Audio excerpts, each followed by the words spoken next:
Weekly market update सिर्फ 60 second में। सबसे पहले बात करते हैं निफ्टी 50 की।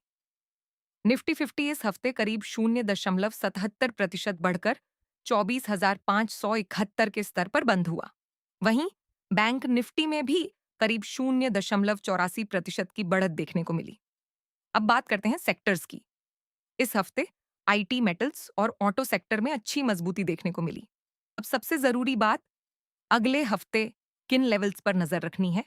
निफ्टी के लिए 24,500 एक महत्वपूर्ण सपोर्ट लेवल है। वहीं 24,700 से 24,800 का जोन महत्वपूर्ण रेजिस्टेंस है। अगर निफ्टी 24,800 के ऊपर टिकता है तो बाजार में और तेजी देखने को मिल सकती है।